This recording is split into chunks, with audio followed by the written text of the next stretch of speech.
Hello friends, Radhe Radhe, हर हर महादेव। मैं मीनाक्षी एक बार फिर से आपके सामने अपने अगले वीडियो के साथ प्रेजेंट हुई हूँ। तो चलिए शुरू होने से पहले फटाफट से बताइए आप सभी लोग कैसे हैं। I hope you are happy and healthy. तो चलिए इसी के साथ मैं आज का टॉपिक आपके साथ शेयर करती हूँ। जैसा कि पिछले कुछ वीडियो से हम एडोलेसेंस पीरियड के बारे में ही जानकारी ले रहे हैं, एडोलेसेंस के बारे में जानकारी ले रहे हैं। पिछले लास्ट कुछ वीडियोज से हमने सेक्स रोल टाइपिंग के बारे में जाना ड्यूरिंग एडोलेसेंस, फिर उसके इफेक्ट्स के बारे में जाना जो एडोलेसेंट्स के ऊपर सेक्स रोल टाइपिंग का इफेक्ट पड़ता है, वो सारी जानकारियाँ ली, बहुत डीपली ली। अब हम कुछ और जानकारी की तरफ आगे बढ़ेंगे एडोलेसेंट्स के बारे में। ये जो सेशन है इसमें हम देखेंगे जो कि किसी भी इंसान के, ह्यूमन बीइंग के लाइफ में वेरी वेरी इंपॉर्टेंस रखता है, दैट इज़ द फैमिली। तो यहाँ हम देखेंगे, इस सेशन में हम देखेंगे कि फैमिली रिलेशनशिप ड्यूरिंग एडोलेसेंस किस प्रकार से डेवलप होते हैं, किस प्रकार से होते हैं। तो उसका कुछ ग्लिम्स आज हम इस सेशन में लेंगे कि फैमिली रिलेशनशिप ड्यूरिंग एडोलेसेंस कैसा होता है। और ये काफ़ी इंफॉर्मेटिव, काफ़ी एक्साइटमेंट वाली इंफॉर्मेशन होने वाली है, जिससे हमें एडोलेसेंस के बारे में बहुत कुछ जानने और समझने का मौका मिलेगा। तो I hope that will be remain in the session till then to get the whole information. Please watch it till the end. And one thing more, if you haven't subscribed my channel till yet, please subscribe it to get these kind of wonderful videos, informative videos later on also. So let us begin with the session. तो जब हम family relationship की adolescence period में बात करते हैं, तो when the relationships of young adolescents with members of their families deteriorate as adolescence progresses, the fault usually lies on both sides. तो यहाँ पे जब हम रिलेशनशिप की बात करते हैं, तो इस रिलेशनशिप में जो यंग एडोलेसेंट्स होते हैं, उनका जो भी रिलेशनशिप होता है फैमिली मेम्बर्स के साथ, अगर वो डिटेरिएट होता है, जैसे जैसे मतलब हम देखते हैं कि वो बेसिकली डिटेरिएट ही होता है जैसे जैसे एडोलेसेंस जो है वो प्रोग्रेस करता है, adolescence period.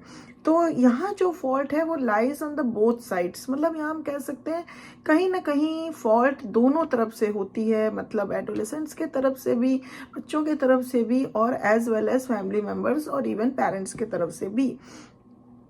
Parents far too often refuse to modify their concepts of their children's abilities as they grow older. तो पेरेंट्स जो होते हैं वो far too often refuse करते हैं और या फिर मॉडिफाई करना चाहते, मतलब मॉडिफिकेशंस के लिए रिफ्यूज़ करते हैं concepts of their children's abilities as they grow older. जैसे जैसे चिल्ड्रन ग्रो ओल्ड होते हैं, मतलब ओल्डर होते जाते हैं, बड़े होते जाते हैं, तो उनके कुछ अपने कॉन्सेप्ट्स होते हैं, बट उनके एबिलिटीज़ के हिसाब से जो उनके कॉन्सेप्ट्स होते हैं उसको पेरेंट्स कभी कभी जो है मॉडिफाइड या उस कॉन्सेप्ट्स को नहीं मानते, रिफ्यूज़ कर देते हैं। And as a result they treat their adolescent sons and daughters much as they did when they were younger. तो इस वजह से क्या होता है, वो अपने adolescent son या daughter को जो है ट्रीट करने लगते हैं दूसरे तरीकों से, जैसा कि वो यंगर में ट्रीट करते थे, ऐसे नहीं कर पाते हैं। In spite of this they expect them to act at their age, especially when it comes to assuming responsibilities. तो जैसे जब बच्चे यंगर थे तो उनके साथ जैसे वो बिहेव करते थे, बट अभी नहीं कर पाते हैं, बल्कि उनका एक्सपेक्टेशंस ये हो जाता है कि the child will act according to their age. तो अगर अकॉर्डिंग टू द एज बच्चा एक्ट करे, इस तरह की उनके अंदर एक्सपेक्टेशंस आ जाती हैं पेरेंट्स के अंदर। स्पेशली बड़े होने के साथ साथ कुछ रिस्पॉन्सिबिलिटीज़ होती हैं, तो रिस्पॉन्सिबिलिटी एज्यूम करने के लिए उनके अंदर, पेरेंट्स के अंदर एक्सपेक्टेशंस आ जाती हैं जो वो अपने बच्चों से करने लगते हैं। Even more important is the so called generation gap.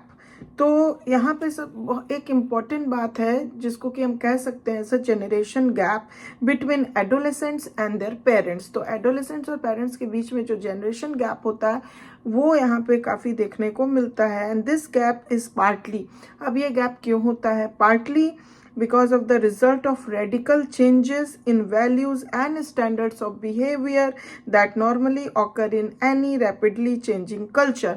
तो ये एक कारण, इसका पार्टली कारण ये होता है कि जो रेडिकल चेंजेस होते हैं वैल्यूज़ और स्टैंडर्ड ऑफ बिहेवियर में, जो नॉर्मली ऑकर करता है रैपिडली चेंजिंग कल्चर में। एक तो ये कारण होता है, and partly the result of the fact that many young people now have greater educational, social and cultural opportunities than most of their parents had when they were adolescents। और दूसरा इस कारण से कि आज यंग पीपल के पास बहुत सारे ग्रेटर एजुकेशन, सोशल और कल्चरल अपॉर्चुनिटीज़ हैं जो कि मोस्ट ऑफ द पेरेंट्स जब वो एडोलेसेंट्स थे उनके पास नहीं थी ये अपॉर्चुनिटीज़।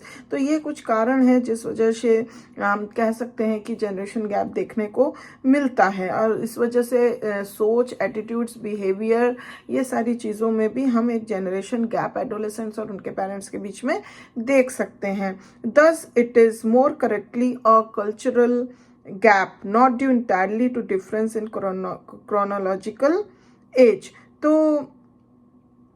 क्या होता है कि ये जो होता है इसको मोस्ट ऑफ द हम जनरेशन गैप के बजाय हम अगर कल्चरल गैप बोलें तो वो ज़्यादा सही रहेगा, बिकॉज ये इंटायरली जो है chronological age, generation gap means कि एडोलेसेंट्स की एज में और पेरेंट्स की जो एज है उसमें काफ़ी लंबा गैप होता है। तो उस जनरेशन गैप के साथ तो हम इंटायरली उसको ये नहीं बोल सकते, बल्कि हम ये कह सकते हैं कि कल्चरल गैप देखने को मिलता है, वो हो जाता है।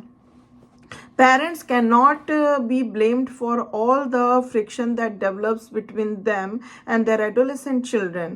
पेरेंट्स को ही blame for all the between, तो पेरेंट्स को ही हम ब्लेम नहीं कर सकते फॉर ऑल द फ्रिक्शन जो उनके और उनके एडोलेसेंट चिल्ड्रन के बीच में होता है। No one is more irresponsible, more difficult to live with, more unpredictable और more exasperating than young adolescents. तो यहाँ पे कोई भी किसी को भी हम ज़्यादा इररिस्पॉन्सिबल नहीं बोल सकते या मोर डिफ़िकल्ट नहीं बोल सकते जिसके साथ हम रह ना सकें, या फिर मोर अनप्रेडिक्टेबल, या फिर more exasperating than young adolescents. तो यहाँ पे कोई भी कम ज़्यादा इस तरीके से नहीं है। फॉल्ट्स कहीं ना कहीं या शॉर्टकमिंग्स कहीं ना कहीं या कल्चरल गैप दोनों के बीच में देखने को मिलता है। Parents likewise find it,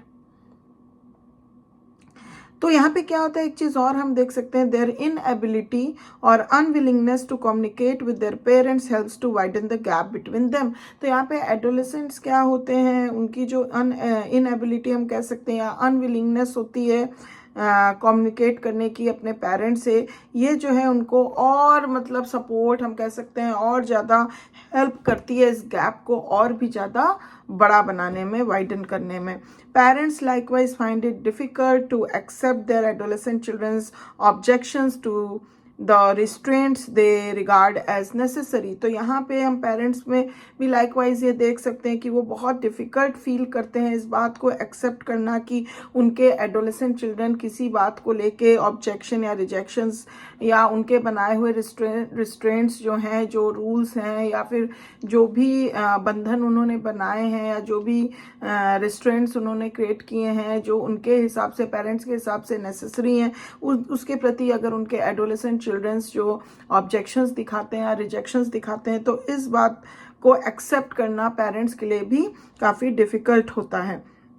And they may be impatient with their failure to assume responsibilities they feel are appropriate for their age। तो यहाँ पे क्या होता है, वो इस बात को लेके बहुत ज़्यादा impatient हो जाते हैं पेरेंट्स, और मतलब उनको ये लगता है कि वो फेल हो गए अपनी रिस्पॉन्सिबिलिटी को एज्यूम करने के लिए, क्योंकि वो बच्चों के प्रति जो भी उनके अकॉर्डिंग टू द एज है वो बहुत सारे जो भी अप्रोप्रिएट चीज़ें हैं वो उनको बताते हैं या सिखाते हैं या उन पर लागू करते हैं। तो अगर बच्चे उस पे ऑब्जेक्ट करते हैं तो they feel that they are the failures to assume the responsibility which they want for their children. तो इस तरह से उनके अंदर इम्पेशेंट की भी और इरिटेबिलिटी भी डेवलप हो जाती है, दिखाई पड़ती है पेरेंट्स के अंदर।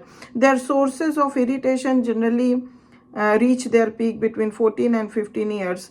तो ये इरिटेबिलिटी जो है बच्चे में भी और पेरेंट्स के अंदर भी उनके वजह से जब एडोलेसेंट 14 to 15 ईयर्स का होता है तब ये पीक पे होती है, and after which there is generally an improvement in parent child relationships. लेकिन धीरे धीरे उसके बाद जो है पेरेंट चाइल्ड के रिलेशनशिप में हम इम्प्रूवमेंट भी देख सकते हैं।